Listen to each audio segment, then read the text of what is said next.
Hi y'all, welcome to my channel, and in today's video I'm going to be doing a review of all the curriculum we used for last year. What worked and what didn't quite work for us. So stay tuned.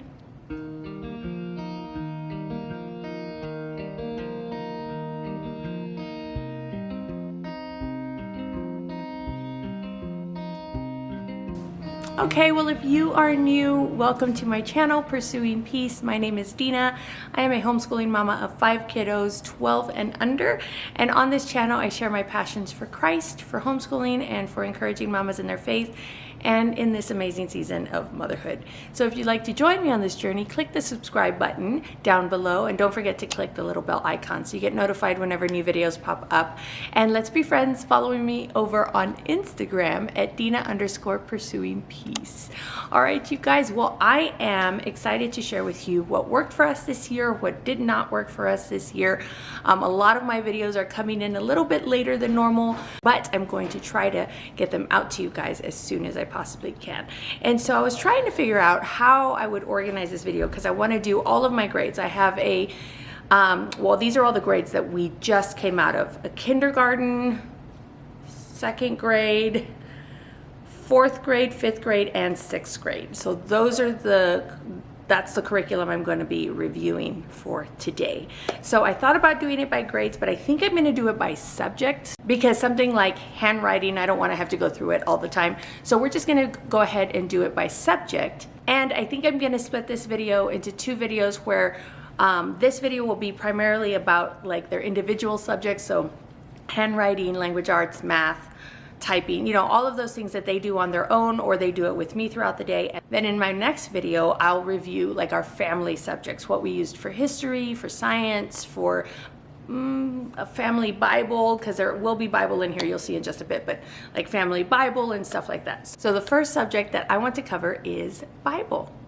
Okay, so last year was a little bit unusual for us, I guess you could say. It's not really unusual for us because we move a lot, but we moved in the middle of the year. And so Bible, and if you go back and you see like all of the things that I prepped for all of the different grades last year, you will see that I printed this out. I bought this on Etsy and I printed it out, and it is, I printed it out for all of my children who could read. And basically it goes through the Bible. Oh, I also printed this out for my older kid. It's one of the Bible projects. They have like little posters, if you can see that. I don't know if you know the Bible project here on YouTube. I'll link it down below. It's really cool. They give you an overview of each of the books of the Bible, and then they have other videos too. But what I printed out was this from Etsy, and it again has just an overview of each of the books of the Bible. And then I think that I only did this for my 3 big kids, and then I printed out little tracking sheets for them so they can color. Once they get a book done, they can color. This one is a quilt. I think one of my other kids has a bookshelf, and she can color like the books as she goes through it. So we were doing that, and I will show you. I did print, I think this comes, no, I think this was something else that I printed out and I put it in the back here. A tracker back here for them to just color into. This one has all of the chapters, so they can color in the chapters as they do them. And then the other, like the quilt one, is a whole book. So you have to wait till you finish a whole book before you do that. And I was just having them read a chapter a day. And it was going well. It was going well, but we moved in November. And so we didn't have a whole lot of time. I believe we started our school in September of last year, or maybe very late August. So we only did school in Arizona for, I don't know, like a couple months. And so we didn't do a lot. They were reading. They didn't always check them off because I asked them, are you checking off your checklist or whatever? And they're like, oh, I forgot about it. So they didn't always check them off. They were reading though, which was really good. And then we moved. And so then we moved, and our church here does something that's very similar to Awana, and it's called Patch the Pirate. Oh, and by the way, I'll link all of this down below, like all of this that I printed out and I bound it with my, I think it's called Pro Binder system. I don't know. I'll link that down below too in my Amazon shop. I love it. It's been one of my favorite homeschool purchases, so it's been really good. But like I said, our church here now in Texas does Patch the Pirate. And you can see here, this one's Adeline's, and it's pretty neat. It's kind of like Awana.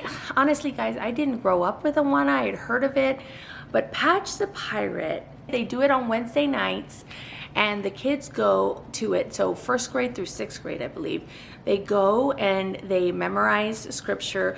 But also what I really love about it is they have devotionals for every day of the week, 6 days out of the week, for the kids. So in this book, they have, like, this is the beginning of the week, and then like this section here, yeah, just this whole section here at the bottom would be day 1.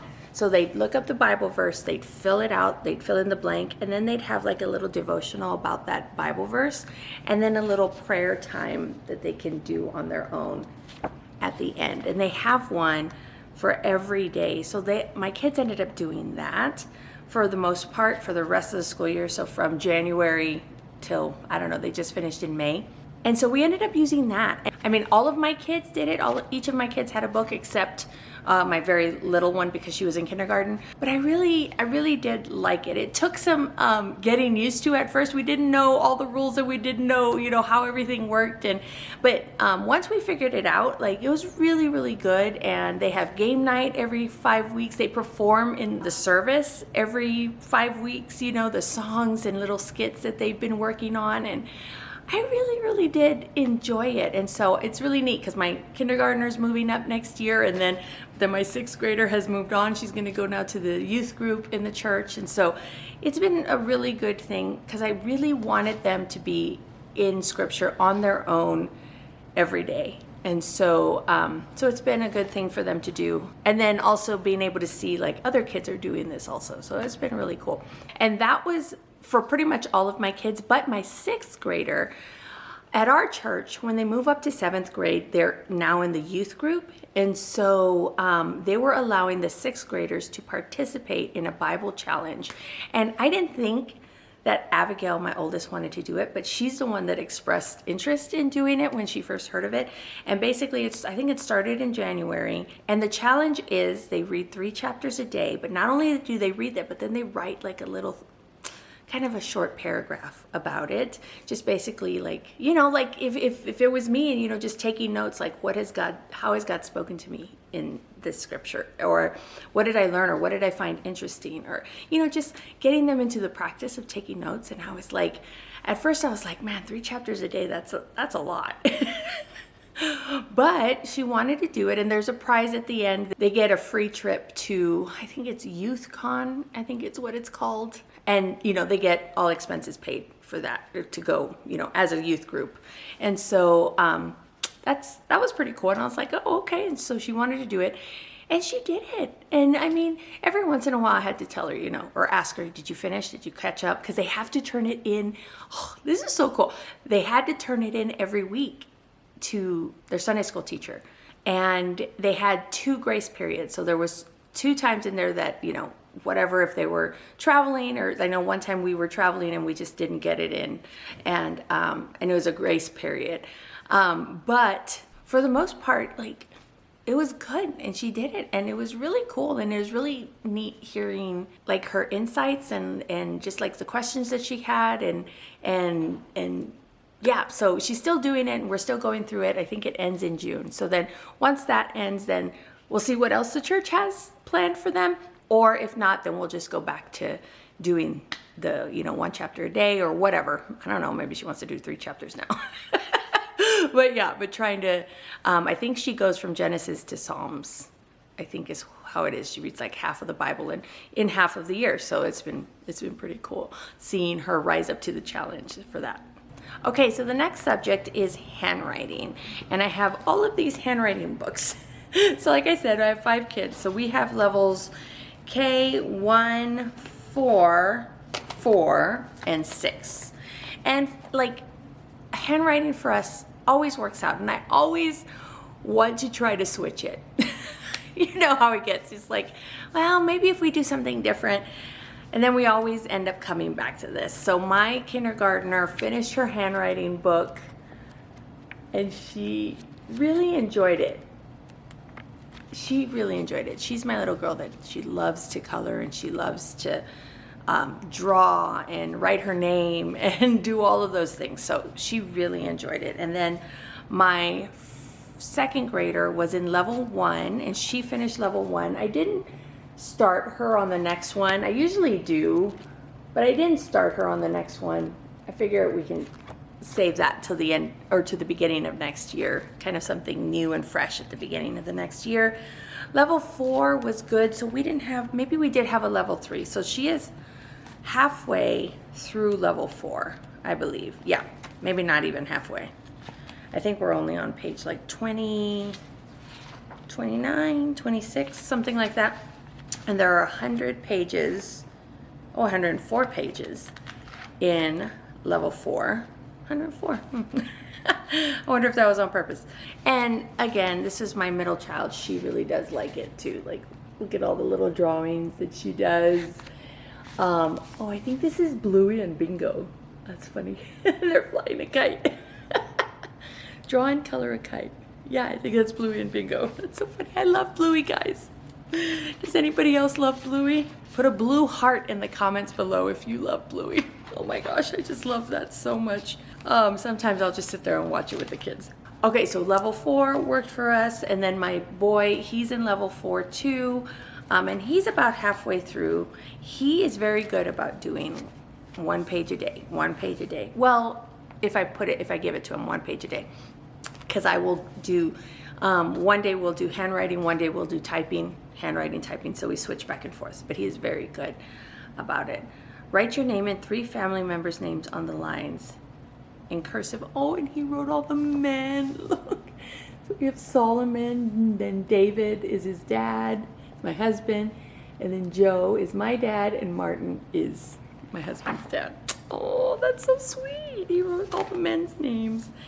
And then I love this. It has them write good sentences, not just like, oh, and the cat chased the mouse or whatever. I don't know why I came up with that, but it's like, Jesus loves me. He is my shepherd. I trust the Lord. This is good stuff. And so I already did kind of a flip through of the handwriting when I did my unboxing.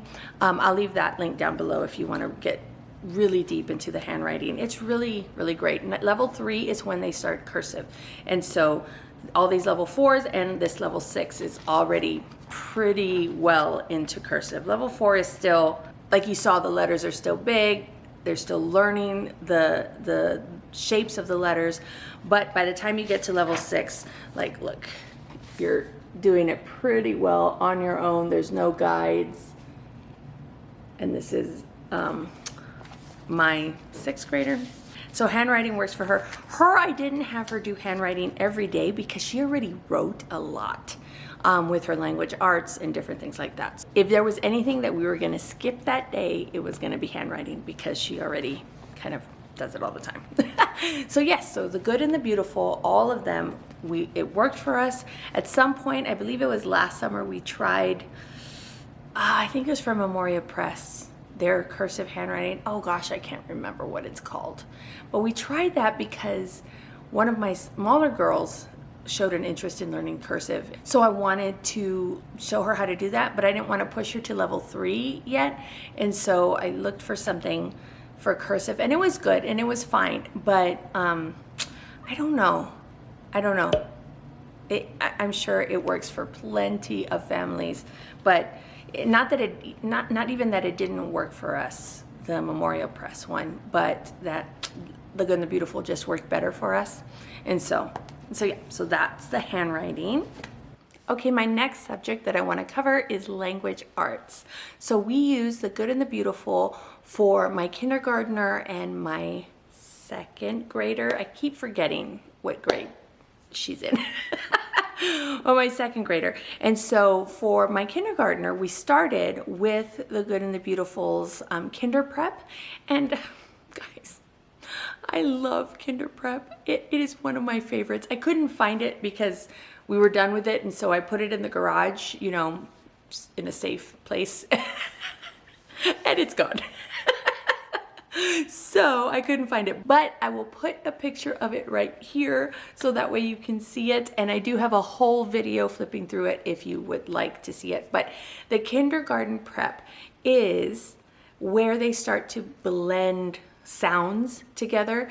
And they read very short words like cat, at, dad, mom. You know, they start to read very, very easy words where they can sound it out and words that they say a lot. But it's just so precious, and it's special to me because that was our very, very first thing that we did with The Good and the Beautiful when my now 6th grader was going into preschool. So it's just like one of those special things that, you know, I will always love it. I'm very sad because that was my last child to go through it. So I'm very sad that I won't have another one coming up, but it's okay. It's okay. It's how things work. It's how God's planned it. and I can trust him. So we're okay. So anyway, and then after we finished that one worked really well. We jumped right into level K. Now we have not finished this one quite yet, just because, you know, we took some time for the kindergarten primer. And that is about 36 lessons or so. So it didn't take us even the whole semester in the fall, but it did take us some time at the beginning of the school year. So, but we are not too far behind on this one. We are on lesson 84. There's 120 lessons. I am pushing through this summer with the kids. And so I am planning by the end of the summertime that we are either done with level K for my kindergartner, or we are very, very, very close to being done. So, but we have loved level K, and she did such an amazing job. I love the language arts. So let me show you some of my favorite things that I love about the language arts from The Good and the Beautiful. So I love the Letter Tiles app. They use this Letter Tiles app for spelling, and in this level the spelling is very much sounded out. You know, there isn't any tricks, there isn't any things to remember. It's sound out the word. So like it's in, on, it, us, ox, you know. And then this was lesson 4, so it's pretty early on. So it's very easy. It's very easy to go through. And then they do this where they'll give them the same. So when she saw this, they have this activity in the kindergarten prep book. And so when she saw this, she knew exactly what to do. And they do that throughout. They don't keep that same activity because, I mean, it's like matching the uppercase and lowercase. She can very much do that now. But they'll do different activities like this, where it's like read here, and does it match the picture? If it does, you can color it. And if it doesn't, it says to leave it alone. But she was like, absolutely not. I will cross it out and it will die. It's dead to me. So, but it has that activity a lot, which is really great. So she gets to read it, and it's an independent activity. So she just reads it on her own. I help her I'm right there to help her if she needs help, but she'll read it on her own, and then she just colors it in if she needs to. So there's a lot of Letter Tiles app. There are geography books in here. And again, that's in the homeschooling app where they just listen to the book, and this is wonderful. Sometimes I'll listen to it with them if I have the time. Sometimes I won't. Now that is in all of the language arts. All the language arts has that. So it's really good. They'll have this activity a lot in this first one where they'll show you a picture of it so she knows it's a rug, and then she needs to unscramble the letters, you know. And so they'll do that a lot, and that's really good. So yeah, she's doing so well with this. I'm so happy with the way that she is coming along in her reading. This is very good, and this is in all of the different language arts. They'll have something like this that's separate. It's a booster book, or it's a separate book that they have to read.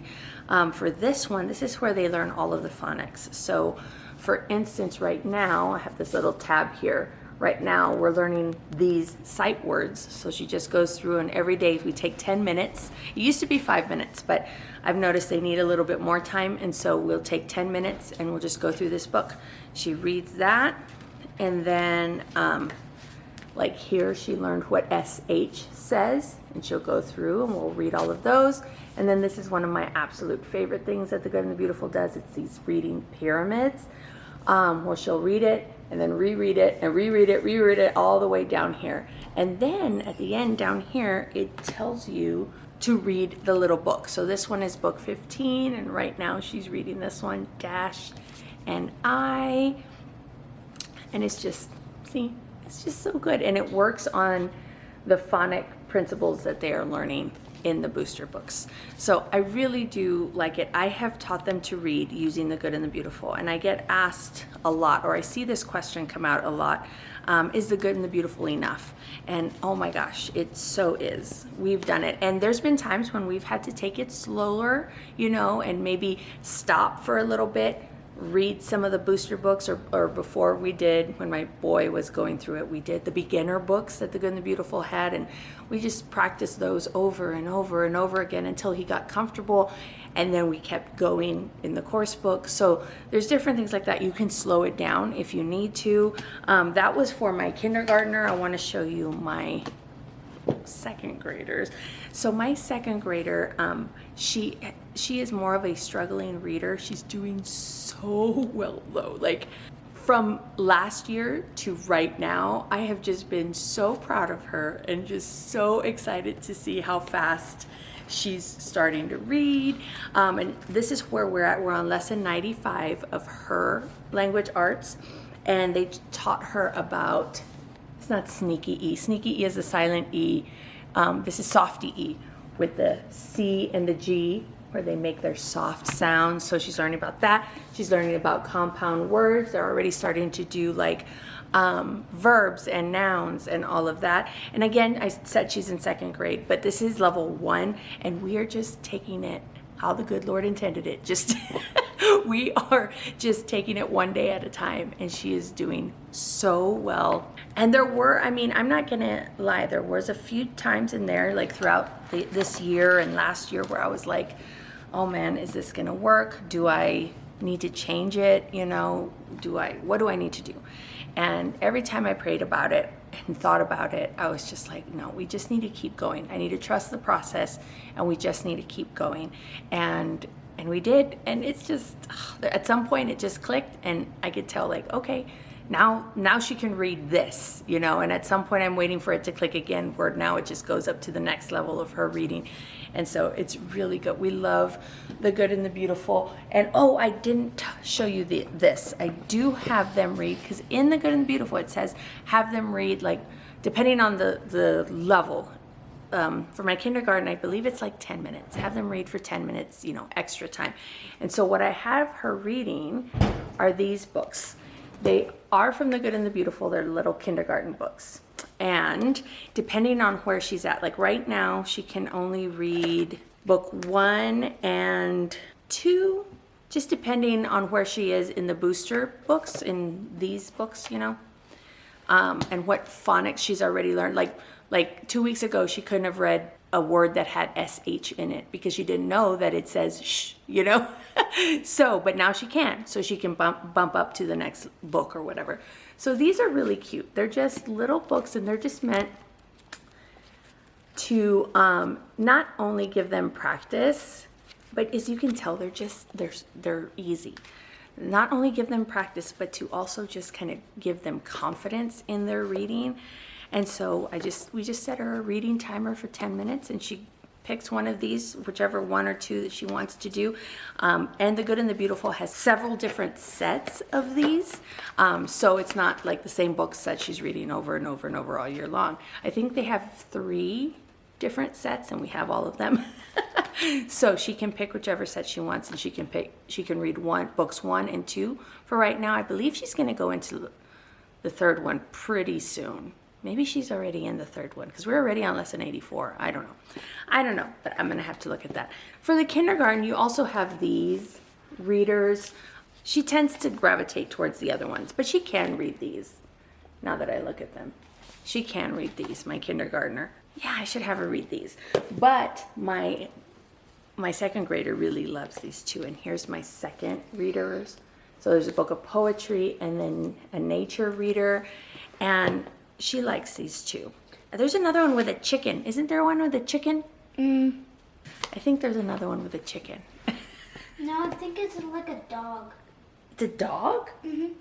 It's like a hairy dog and then a chicken. Oh, I'm not sure. But The Good and the Beautiful has a few different ones. And the way that it works, like the beginner ones, it says beginner right here, you can see. And it in the front it says my first, but it's not for first grade, it's for kindergarten. And then they say my second, but it's not for second, it's for second grade. It's for level 1. And then we also have my third nature readers or something like that, and that's for level 2, which is second grade. So yes, so the language arts for my 2 little ones have been really, really good, really great. Now, as far as language arts goes for my older grades, we did 2 different things this year because we are in classical conversations.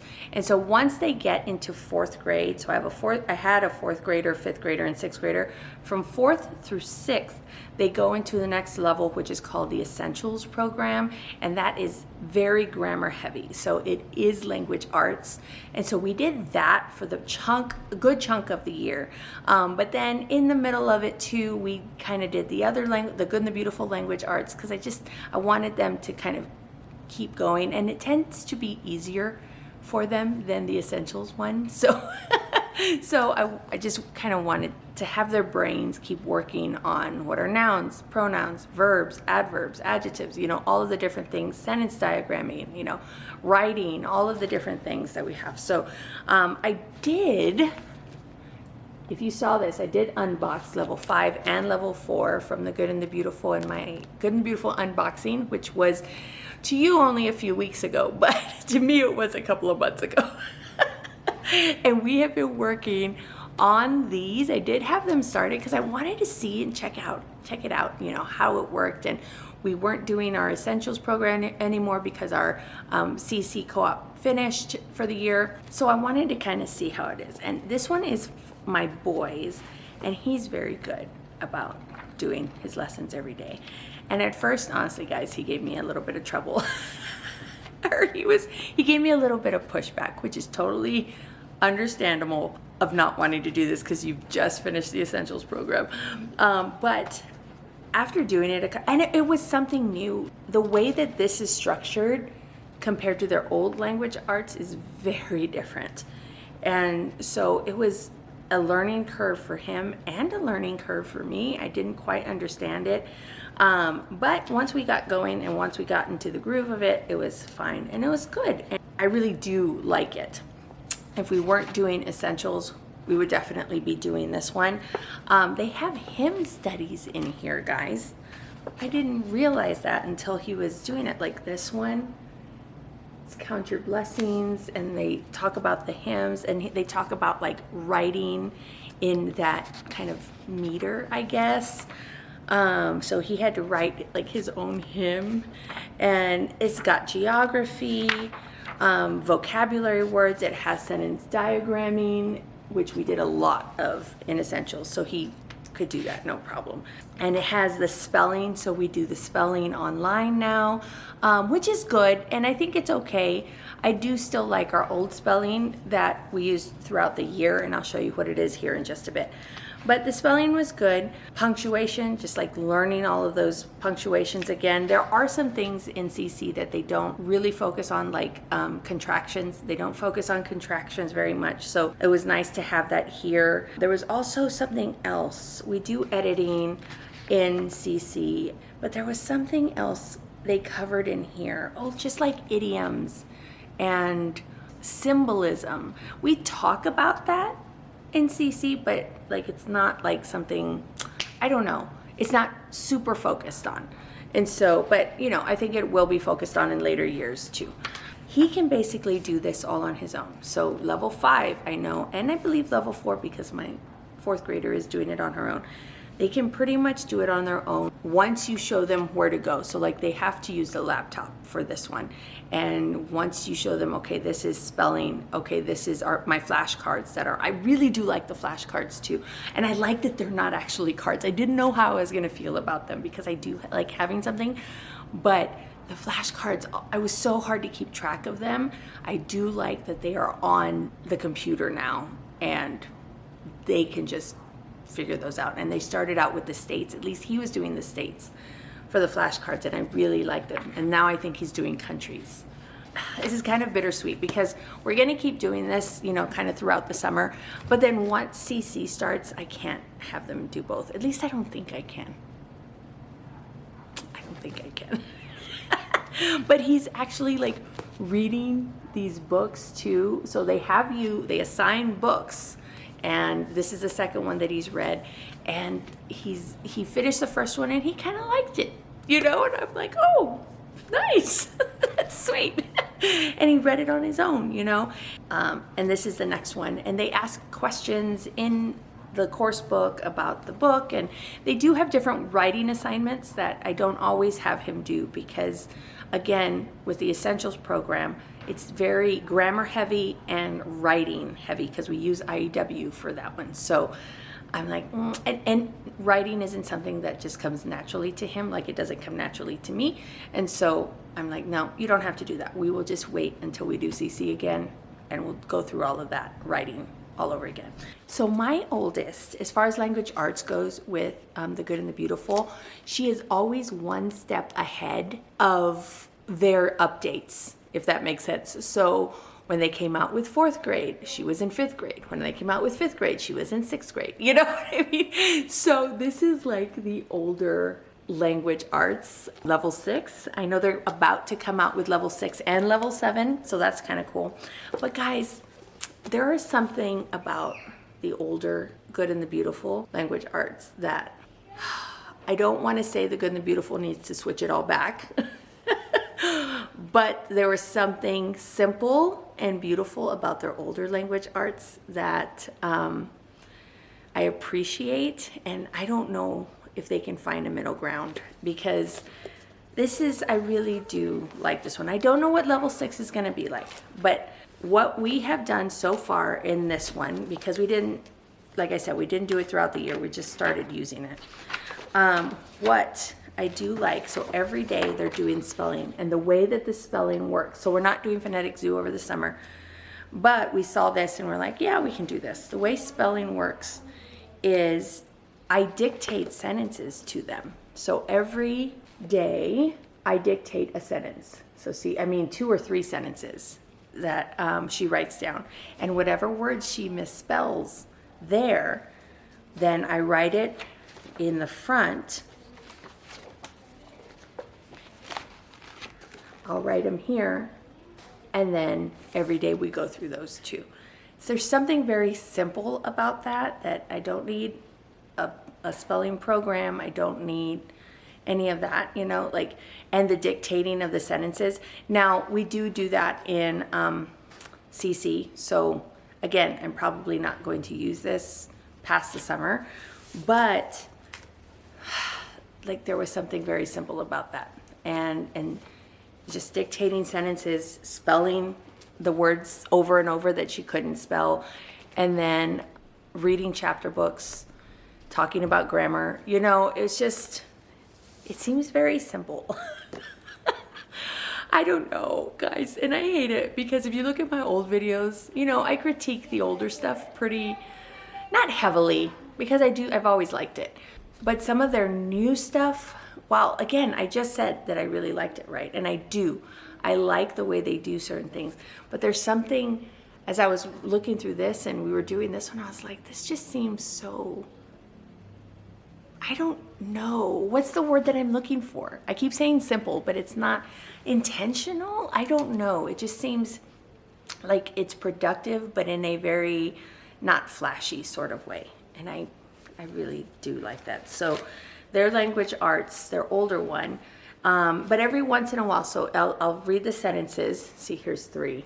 And then every once in a while, I'll have them like circle the preposition, or it'll tell you, you know, you drop the Y and add the IES, like enemies instead of enemy, you know, you do that. And then it says to read to the parent or teacher, this section here, like all of this, but she doesn't, because I know she can read like amazingly well. better than I can. So, and then she reads her chapter book, Saved at Sea. She reads chapter 10, and then she'll do the next section, which one of the lessons, like the section was art, like pastel drawing. One of the sections was, if it is a writing section, sometimes she'll want to do it because she likes to write, but sometimes she won't want to, and that's okay, because then it's just bonus at this point, because we've already done a whole writing curriculum.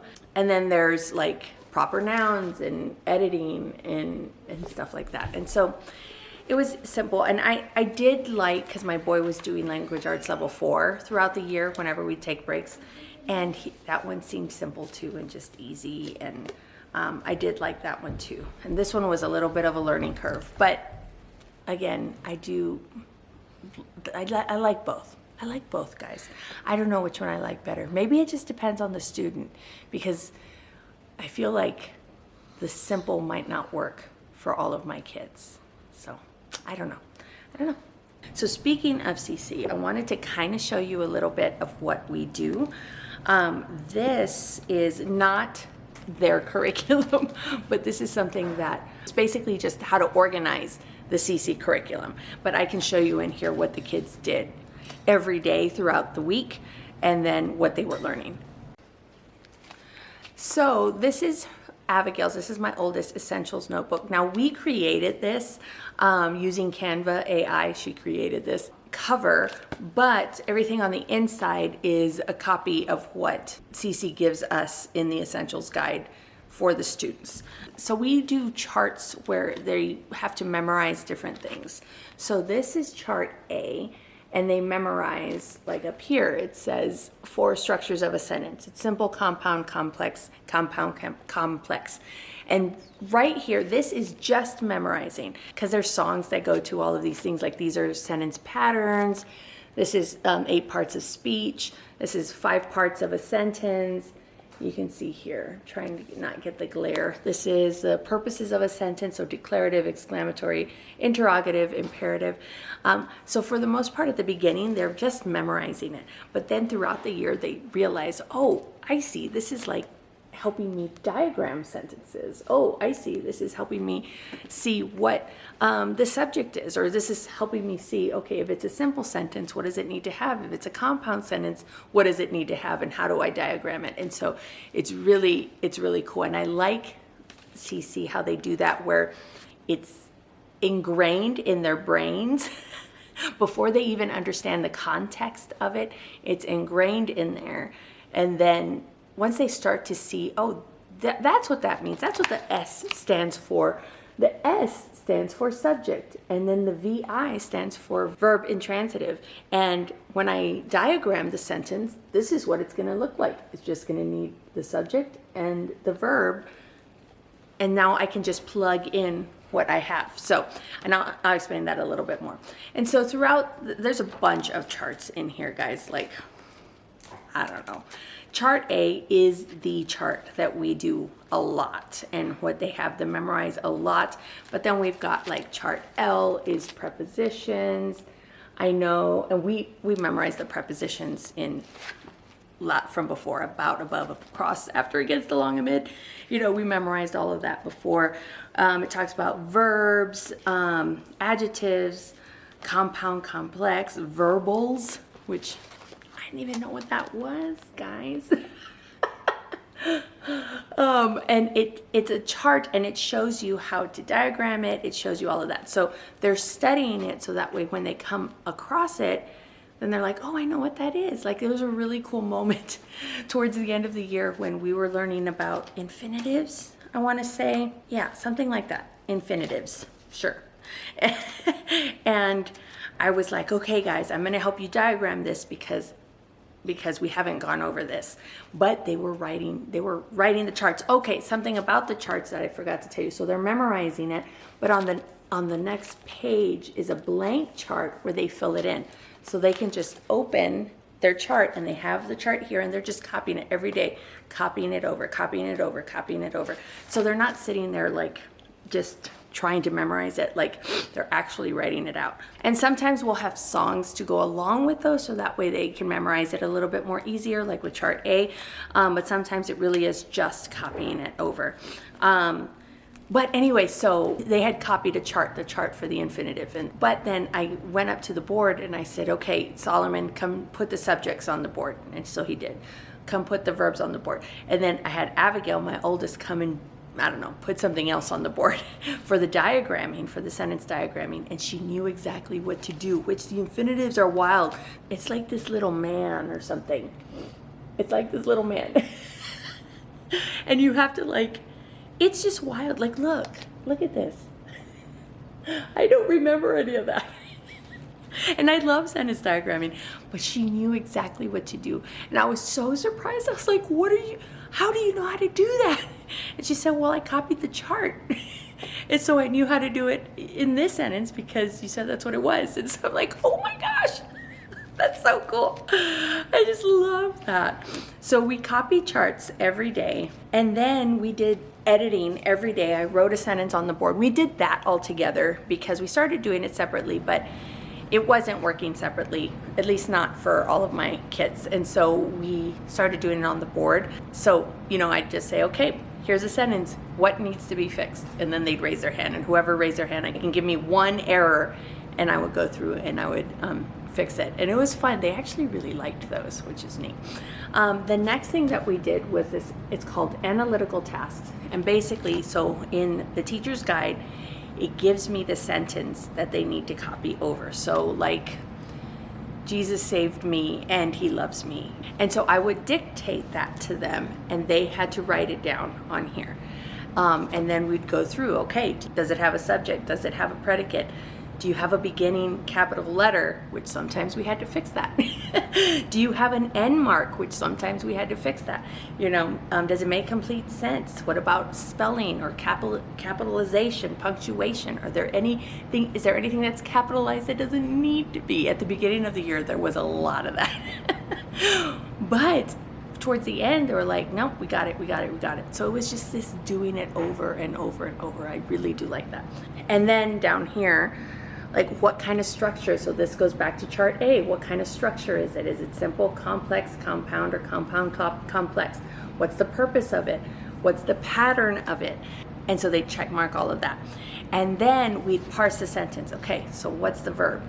Who's the subject in this sentence? And then we'd put on the top of it up here, subject noun or subject pronoun. And then, okay, I'd ask them, okay, Jesus what? And Jesus saves, right? So that's the verb, okay? And then we got to figure out if it's transitive or intransitive. And at the beginning of the year, I had no idea what that meant. I had heard people saying that, but I had no idea what that meant. But towards within the first couple of weeks, the Essentials tutor teaches it to us. Wow, there's a lot of in there. But we learn that and then we use it throughout the whole year. So we get it a lot, And so we just go through and we parse the sentence. What's a verb? What's the adjective? Is it a compound sentence? So then does it have a fanboy in the middle? What's the fanboy? Which word is it? Are they both independent? So is it a compound sentence or is it a compound complex sentence where one is a dependent clause and one is an independent clause? And it was just, guys, when I was first doing this at the beginning of the year, I looked at the stuff at the end and I was like, absolutely not. There's no way that my kids are going to get to that point. And there's no way that I was going to get to that point, But we did. And it was just so wonderful. It was so good. And then, so here's that. And then on the next page, if you open it up, I should do that because it's easier to see the spread. But on the next page, we would diagram it. And that's how we would do it. And we would do a sentence every day, except community days because we'd go to community, but we'd do a sentence every day. And by the time, it became second nature to us, which is really cool. And it was really good for me because in the teacher's guide, he gives you all the answers. So that's really good, you know. So they would do that, and then we would work on IEW, which is more of a writing program, and that's part of the language arts. And so we would do that every day, and IEW is wonderful, guys. You don't have to be a part of CC to do IEW. I will leave it linked down below because it's really cool. If you are doing it by yourself without a community, I would highly recommend to start with structure and style, because you can watch the videos, or you and your kids can watch the Andrew Pudawa videos, and he explains it so much better. So you're basically learning from him. I do have a video where, because we used that before when we didn't have a community, but I knew we were going to go into CC at some point.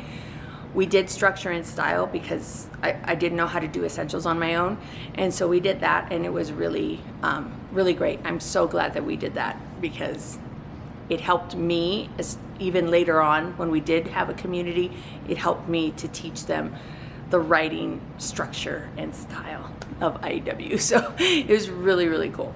So the Essentials program for CC was a big hit, at least for me. It was a big hit, and the kids learned so much. And at the end of the year, we were able to do what's called Faces of History, where the kids, well, in the Essentials program, they will pick a person in history. And so my kids picked Martin Luther, because we were doing the medieval time period, doing Martin Luther. My eldest picked Theodora, Justinian's wife, and my youngest picked Ethelred, which is Alfred the Great's daughter. And they have this paper, and then they do kind of a event where it's like a wax museum where they stay still, and then the people will come and they'll kind of push a button, which is fake button, on the floor, and the kids come to life and they read parts of their paper but in like first person, and then the person who is listening has to guess who they are, which a couple of mine were hard. They did not people did not guess who they were.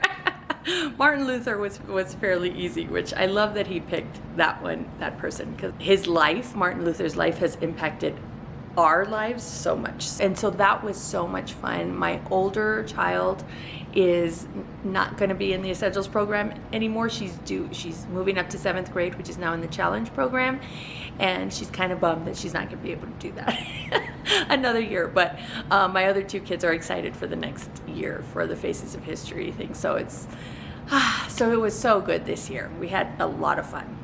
Okay, the next subject that I want to share with you is spelling, and we used Phonetic Zoo from IEW this year, and we loved this spelling. I loved it so very much.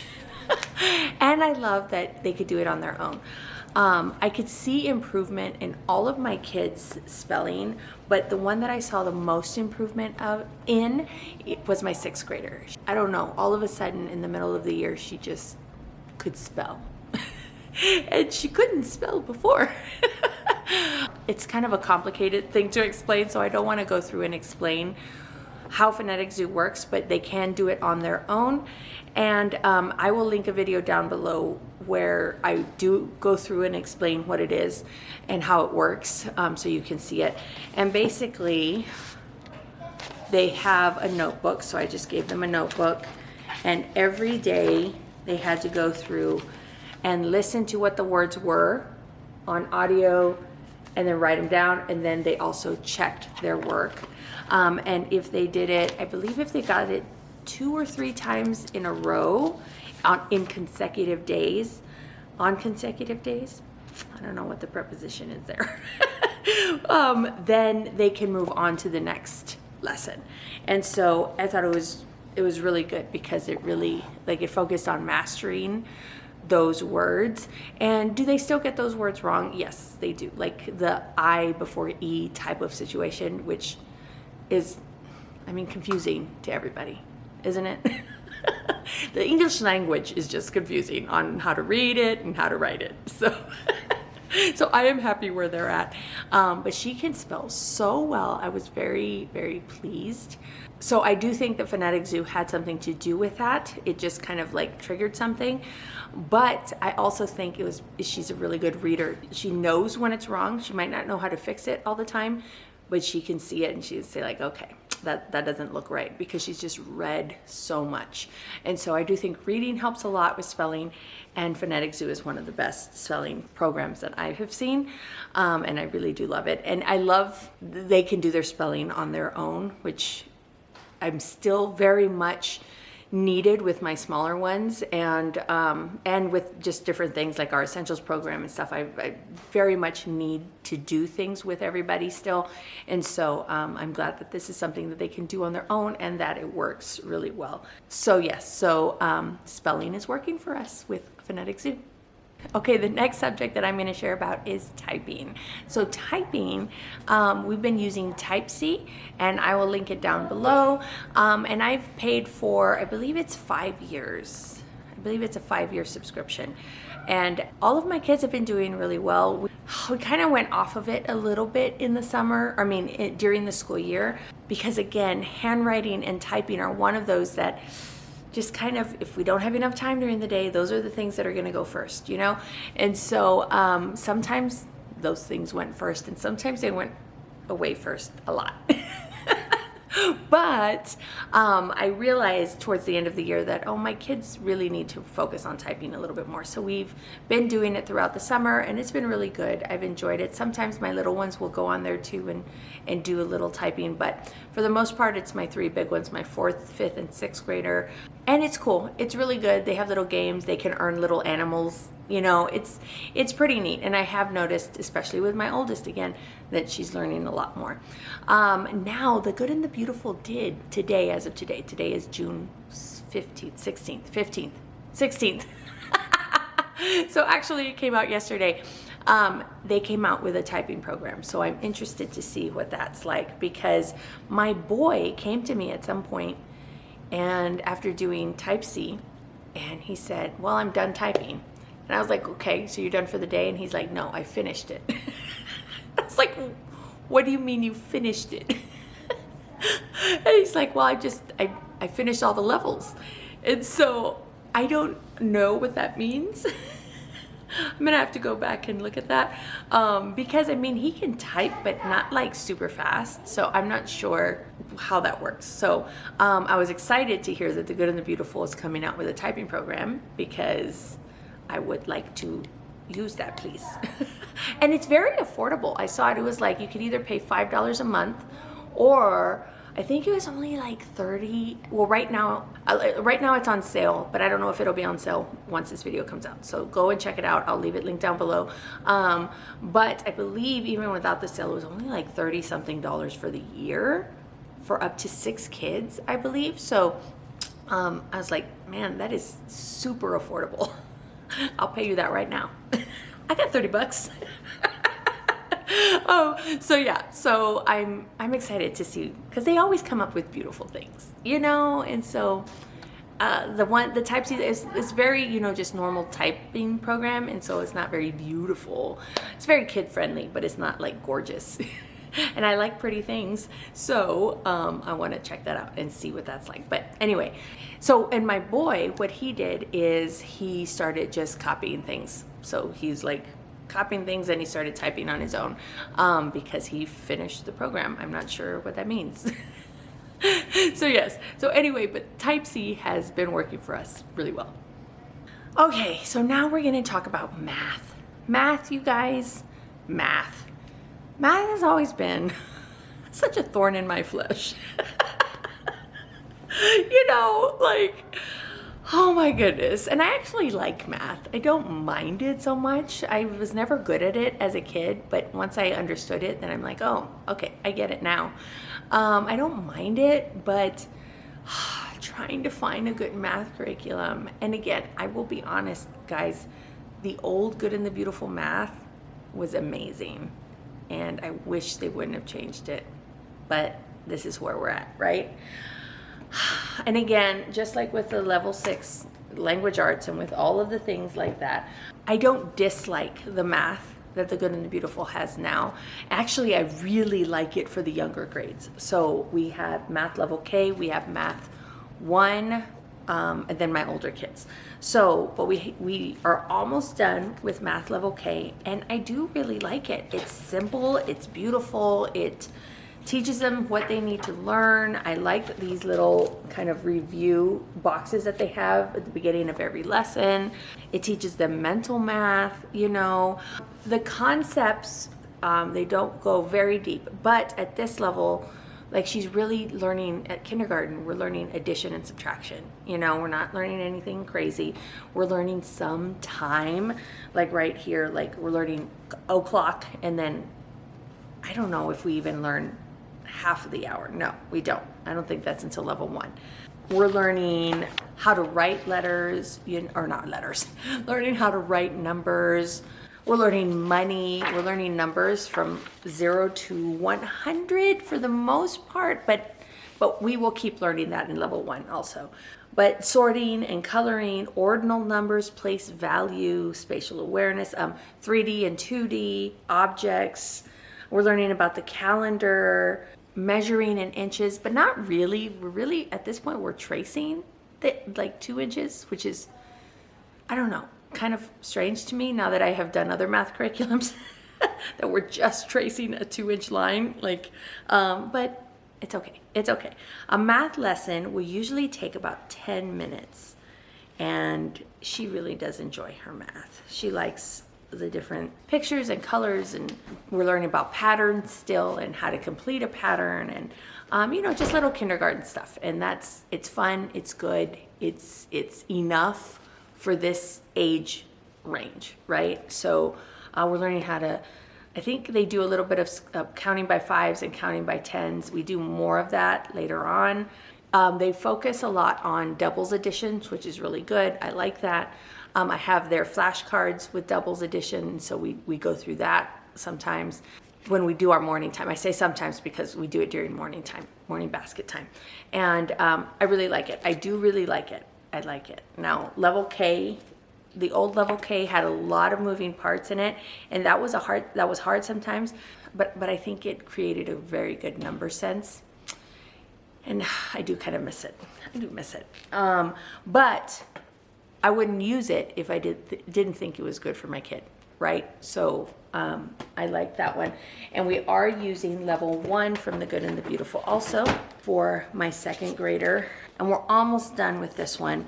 And again, she just needed a little bit more time. This is my one. She was a struggling reader. She just needed a little bit more time with math, because math is one of those that if you don't get the early concepts, you're gonna have a lot of trouble with the rest. So we are enjoying it. There was a couple of times throughout the year that I was like, maybe I should just put you in Math with Confidence level 1, which I did try that before. We did switch her, and then we're just like, this is too much. Or I was like, this is too much. I need to go back. So I did go back to math from The Good and the Beautiful. So that kind of set her a little bit behind also. So, and throughout this whole process, I've just been debating on whether or not to use level 2 of The Good and the Beautiful for next year or Math with Confidence next year. I'm not sure. And mostly because I see where my kids are going, and I'm like, well, what should I do with them with math? It's been one of those things where I'm like, oh, I just don't know what to do. And we've tried a few different maths, and like Saxon math and stuff, and I'm just like, oh, everything seems to not work. And I think it was in Sarah Mackenzie's book, Teaching from Rest, that book. She talks about how you can teach whatever subject it is with any curriculum. And it's not the curriculum that's teaching your kids, it's you. So I'm like, okay, we're just gonna stick with this. And I'm glad we did. I'm glad we stuck with level 1 throughout the entire year, because she got comfortable and she got confident with it. I do like in level 1, they start to do their review.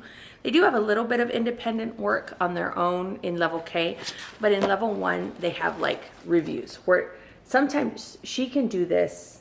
This is reviewing subjects from before. So she can do this before I even teach her the lesson. And so sometimes we do that while I'm teaching my other kid. She'll do a review, or sometimes she'll do it after, it doesn't matter. But she got really comfortable doing the reviews. It's teaching her how to spell the letters. Oh, no, the numbers. Man, I'm getting all my stuff mixed up. It's teaching her how to spell the numbers from 1 to 10. Oh, I think to 12 too. And It's so funny because I remember the old way they used to do it. They just had a chart and it was a chant. And we just chanted it like O-N-E, only one me, T-W-O, two legs help me go, T-H-R-E-E, three birds in a tree. Like I remember those chants and my older kids remember them from the old level K and the old level 1. And so, but the way that they do it now is their videos and their songs, and they're beautiful songs. But sometimes it's just like, just say O-N-E. Like we don't have to sing a whole song to know that's how you spell number 1. Sometimes chants work a lot faster and they're a lot more efficient. So from 1 to 10, we chant. And then we did 11 and 12, and they didn't have 11 and 12 before. So now I'm like, oh, trying to figure out a chant, or maybe we'll just watch the video over and over and over again with the song, and maybe we'll just learn it that way, because we do learn with songs too. It was just the songs are long and, again, beautiful. They're gorgeous songs, but like they're long, you know, so I don't want her sitting there singing, you know, oh, and you know, and I'm just like, we just need to get it done. It's just spelling the word 1. Oh, it's so funny. But no, this was good. This was good. And I noticed that with Math with Confidence in level 1, it was a lot slower. So I don't know if they claim that their math is advanced anymore, if they say that it is, but it is. It is. So I'm okay that she's still in Math 1, because she's learning concepts that a second grader would be learning anyway. So yeah, so Math 1 was great. Now, I don't have it with me here, but we did use Math with Confidence level 3. And again, I'll put a picture of it right over here so you can check it out and see what it looks like. But we did do Math with Confidence for my 4th grader, I think. We started with the Good and the Beautiful level 3, and it just wasn't working. So we went with Math with Confidence, and I was trying to do both at one point, and then it was just getting too much. And then we went back to the Good and the Beautiful, and then I realized, no, we need to switch. This isn't working. And so we switched completely over to Math with Confidence, and I think it was a good move. So we did Math with Confidence. We finished level 3, and now we're on to level 4, and we are Math with Confidence has 2 student workbooks. It has part A and part B. We are already on part B, and we are doing two lessons a day for math over the summer, because I'm like, we just need to catch up. We just need to catch up. We've gotten behind in math, especially, and just because of the move, and then with other things, my husband deployed and all of the things, like we just got really behind in math, so we need to catch up. So we are doing 2 lessons in math. My oldest is doing 3 lessons, and I'll show you why in just a little bit, but we're trying to push through math over the summer, so that way next year my 5th grader will be in level 5 math. Because with Math with Confidence, it isn't advanced. It is right where they need to be, which is fine, which is totally fine. We just got behind on it. My upcoming 6th grader is gonna be in level 5, and so we're just gonna push through level 5, like try to go through it quickly so he can get to level 6 this year. But anyway, this is the teacher's guide, and I'll show you. So my 4th grader is right here. My 5th grader is right here at the very, very tail end. He will be done within the next couple of weeks with level 4, and he'll go into level 5. But I like the way that they explain things. If you saw my other videos from before, you know that this was a hard transition for me. Math with Confidence was very different than the Good and the Beautiful. First off, it's all in black and white, guys. It's all black and white. Like, there's nothing pretty about this. And there's a teacher's guide, whereas with the Good and the Beautiful, it's all in one book. I didn't ever have a teacher's guide. So even just having a teacher's guide was new to me. Knowing how it worked was new to me. Like, I had a lot of trouble. It's almost like I had to study it the night before doing the next lesson, because it was just so frustrating for me. But once I got it, like with almost everything in the world, once you get it, then it starts to flow and it starts to make sense and understand it. There are a couple of things with Math with Confidence I don't really like. But they're not anything that's like, oh, this is going to be detrimental to my child. No, it's just, preferences. One of the things is the way that it's organized. It's not like lessons 1 through 120.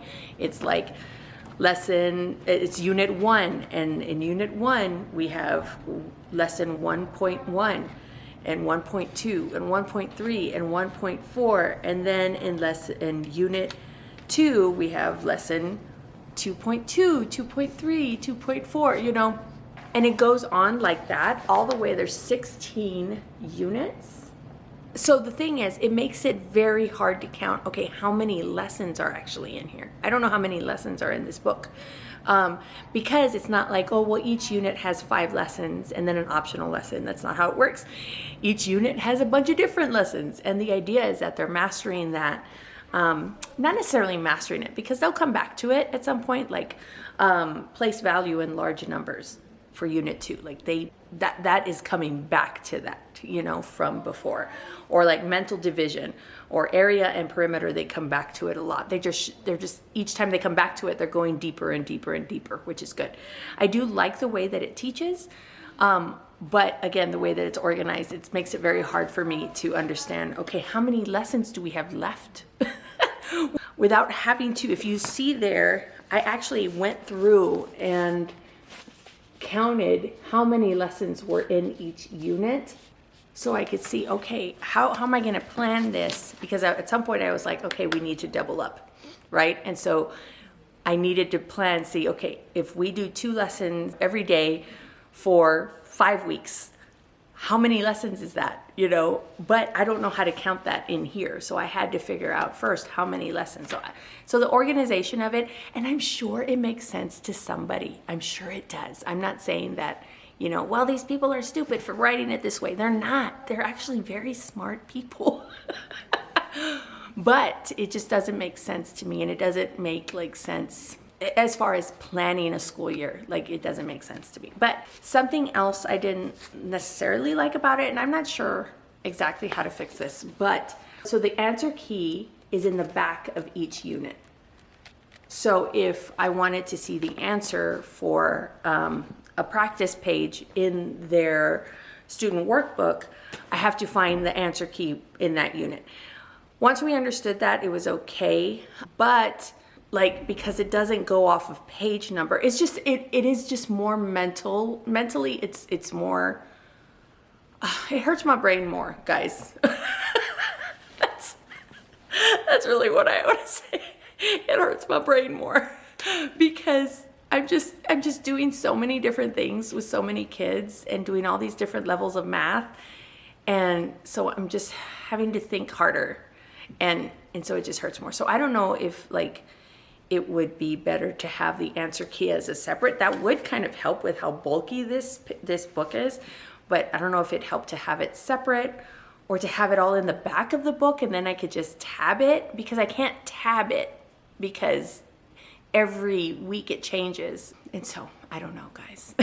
It really isn't a big deal. It really isn't a big deal. Okay, and then the other thing, you're gonna be like, Dina, this really isn't a big deal. If you thought the other things were bad. The other thing, and this one is kind of funny. Okay, this is not that bad, but so there's a lot of word problems in here, which is totally fine, and the word problems aren't that hard, and it's believe in word problems. So, but she uses names in here, and some of the names are just fine, like Jim and Todd and Beth. Even Nolan, there's a Nolan in here, totally fine. But then she uses names like Zadie. I don't know. How would you pronounce that? How do you pronounce that? Zadie. I know recently we saw Fatima in here. Recently we saw a Scout that was a girl's name. Okay, and guys, I don't care. I don't care what you name your children. It really doesn't matter to me. Camden, Nicole, see, those are all okay. And it doesn't matter to me. And I like quirky names. I like fun names. But when you're trying to understand, it's distracting. is what I'm saying. It is distracting. And because they're like, Mom, I don't know how to pronounce this name. And I'm like, I don't know how to pronounce that name either. And then I'm like, I don't know what that means. What do you mean? Preston. See, that's fine. Now I'm only finding like the easier names. But I just think like if you're doing already mental gymnastics to try to figure out this math problem, you don't want to have a hard time reading the actual name of the person, right? You know what I mean? So let's use David. Let's use, Joseph. Let's use, I don't know, just normal names. And I get maybe wanting to put in like a diversity of names. So like Maria, I get that. But let's stick with normal names because it's become a thing now. Like where my kids are just like, what is this? I don't even know what this is. I'm like, okay. So anyway, again, not vital to their understanding math, okay? But I'm just saying it was one of those that I'm like, we could have done it a little bit differently. And then here's just a little bonus critique that whenever she does, and I say she because I think it's Kate Snow that does the majority of it. And so, but again, she's smarter than I am. So I'm not saying that she's bad or she doesn't know what she's doing. I wouldn't pick this if I thought that, right? But every once in a while, and maybe she fixed this with the older grades, when she's giving you instruction in here, she goes back and forth with saying she or he. So like if it says, oh, see, this is level 4 and it says have your child use long division. But I know like before it would have said have her use long division or have him use long division.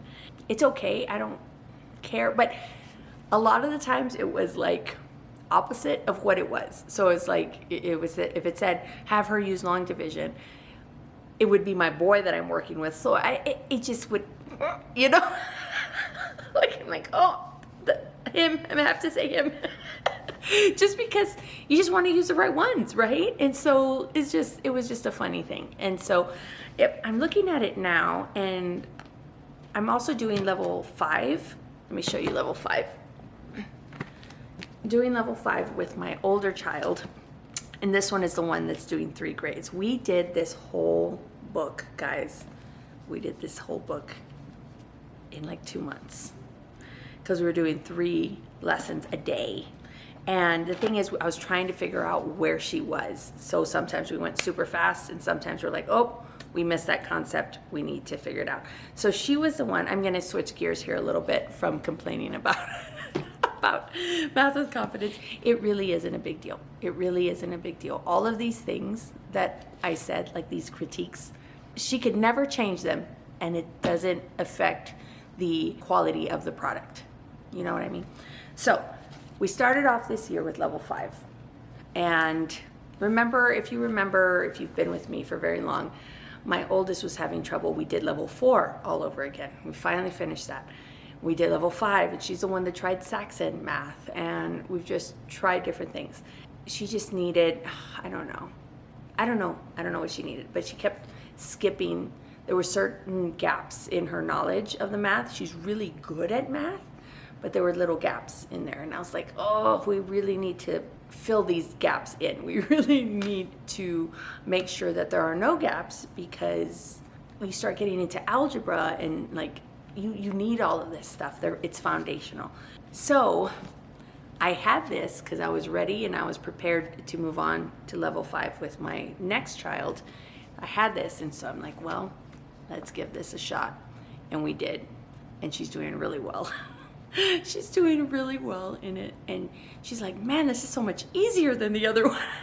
And I'm like, well, yeah, it is. It probably is. Like I said, the Good and the Beautiful math is advanced. So this one is just probably easier.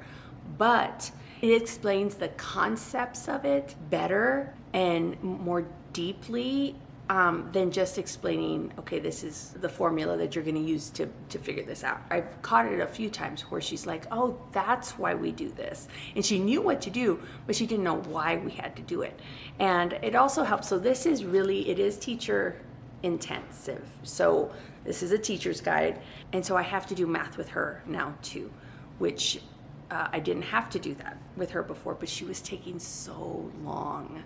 The math lessons in The Good and the Beautiful were just so long, and she was having a lot of problems. And I think they are coming out with a new level 5 where there's less problems. And so, but at this point I was like, we can't wait for that new level 5, and I don't know, I just need to do something. And so we're switching her over. We actually might switch again next year because she's going into that new level of challenge in CC. So I'm not sure. Pray for us. If you ever think of us, which I'm sure you don't on the outside of looking at this video, but if you ever think of us, pray for us specifically for math, because I'm not sure how to go about this. But CC just came out with their math program, and I don't know. I bought it, so we'll see what happens. I'll show that to you a little bit more when I get to like what we're doing for the next year. But something I do really like about Math with Confidence, there are a few things I like about Math with Confidence. Again, going deeper and explaining the concepts more and explaining it in a way that the kids could understand, in real world situations. Like, I really do think that she does a really good job there. There are picture books that go along with it. They don't come with the math program, but you can get picture books to read. Now, we don't have all of the picture books, but we have found that all of the picture books are on YouTube. There are read-alouds on YouTube. I'm trying to find the list. They usually have them read a picture book at the end of a unit. So it's like an enrichment lesson, which we don't do the activities of that lesson. We just do the picture book and the memory work, which is something else I'll mention. So you can see here, and here are all of the different picture books. And you can go through and you can buy them, you can get them from your library, or you could just look on YouTube and have them read aloud. And that's what I have my kids do, because there's just so many. And at first we were getting them, but I'm just like, I can't get all of these. Even with our ESA program where they give us funds for that kind of stuff, like I just couldn't buy all of those books. But with level 5, it actually goes to another book. It's called this, How Many Guinea Pigs Can Fit on a Plane? And it has them read all of these different chapters, or pages rather. It says like at the end of a enrichment unit, or at the end of a unit in an enrichment lesson, it'll say read pages 32 to 36 or something in guinea pigs. And so she'll go and she'll read that. I do like that it's all in one book and we're not having to look at different books all the time. But the picture books that they give us are so good. Like, it's just really good. I like Math with Confidence a lot. And those little things that I was nitpicking at, they really are just nitpicks. It's not anything crazy. So I'm sorry, Kate Snow, for for being so critical, but those are the things that I'm just like, oh my gosh, they're a little bit funny, sometimes frustrating, sometimes, but for the most part, we really are enjoying Math with Confidence. So The Good and the Beautiful Math works for us for our younger grades. Level 1, I will probably do level 2 next year. But going after that, it just didn't seem to work. And I was like, well, maybe it started with my boy, and I'm like, well, maybe it's just him, and then I'll just have him in another one. But then I could see my other girl not doing very well. Now my older girl, who was doing well with The Good and the Beautiful, now it seems like it's not, like I just feel like we got so far behind with math because it just wasn't working. And I know what I said before about you can teach your kids anything with any curriculum, but with The Good and the Beautiful, I felt like, because they have videos, and I wanted her to watch the videos, but I couldn't sit there and watch the videos with her. They were too long. And so I was like, I just need to teach this to you. And it's really good. And we are flying through level 5. We're going to hit level 6 pretty soon, which is good that we haven't yet, because they're just now coming out with level 6 with Math with Confidence. We're going to hit level 6 soon. And the thing is, she's basically teaching me this math. Some things I'm like, okay, we missed that, or like you need to relearn that. But she's learned so much already that a lot of times I'm like, wait, how did you solve that? Show me how you did that. And then she explains it to me. And then I'm like, okay, well, good. Yes, that's right. I was just testing you, right? That's kind of how it goes with that. But she is very good with math. Anyway, okay, I think that is everything. So for the most part, everything worked for us. It was just math that we were having trouble and struggling with throughout the entire year, and we have been struggling with it for a few years. But now that we've got math with confidence, I think is what we're gonna stick with. We're gonna stick with that until we get to challenge. I don't know. We'll figure it out. Lord, please help me. But again, please pray for me. Anyway, so yes, I'm gonna let you go. This is a really long video, and I didn't mean to make it long like all my videos, but all my videos are so long because I just talk a lot. So, and if you like this video, give me a thumbs up, and don't forget to subscribe, and let's be friends. Follow me over on Instagram at Dina_pursuing_peace. All right, you guys. Whew, we made it through. All right. Yeah. So I will see y'all next time with another video. Bye-bye. Bye-bye.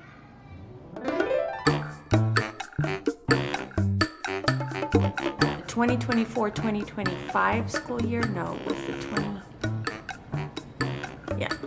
Yes, I'm talking about you. In the kindergarten, in the kinder prep book, you look at them when they're talking to you, right? Just like that. That's right. But I'm gonna let you go, and if you like this video, oh goodness. So what are some other things that you need to live? Water. Water, good. Food. Food. Clothes. Well, Gandhi didn't need clothes.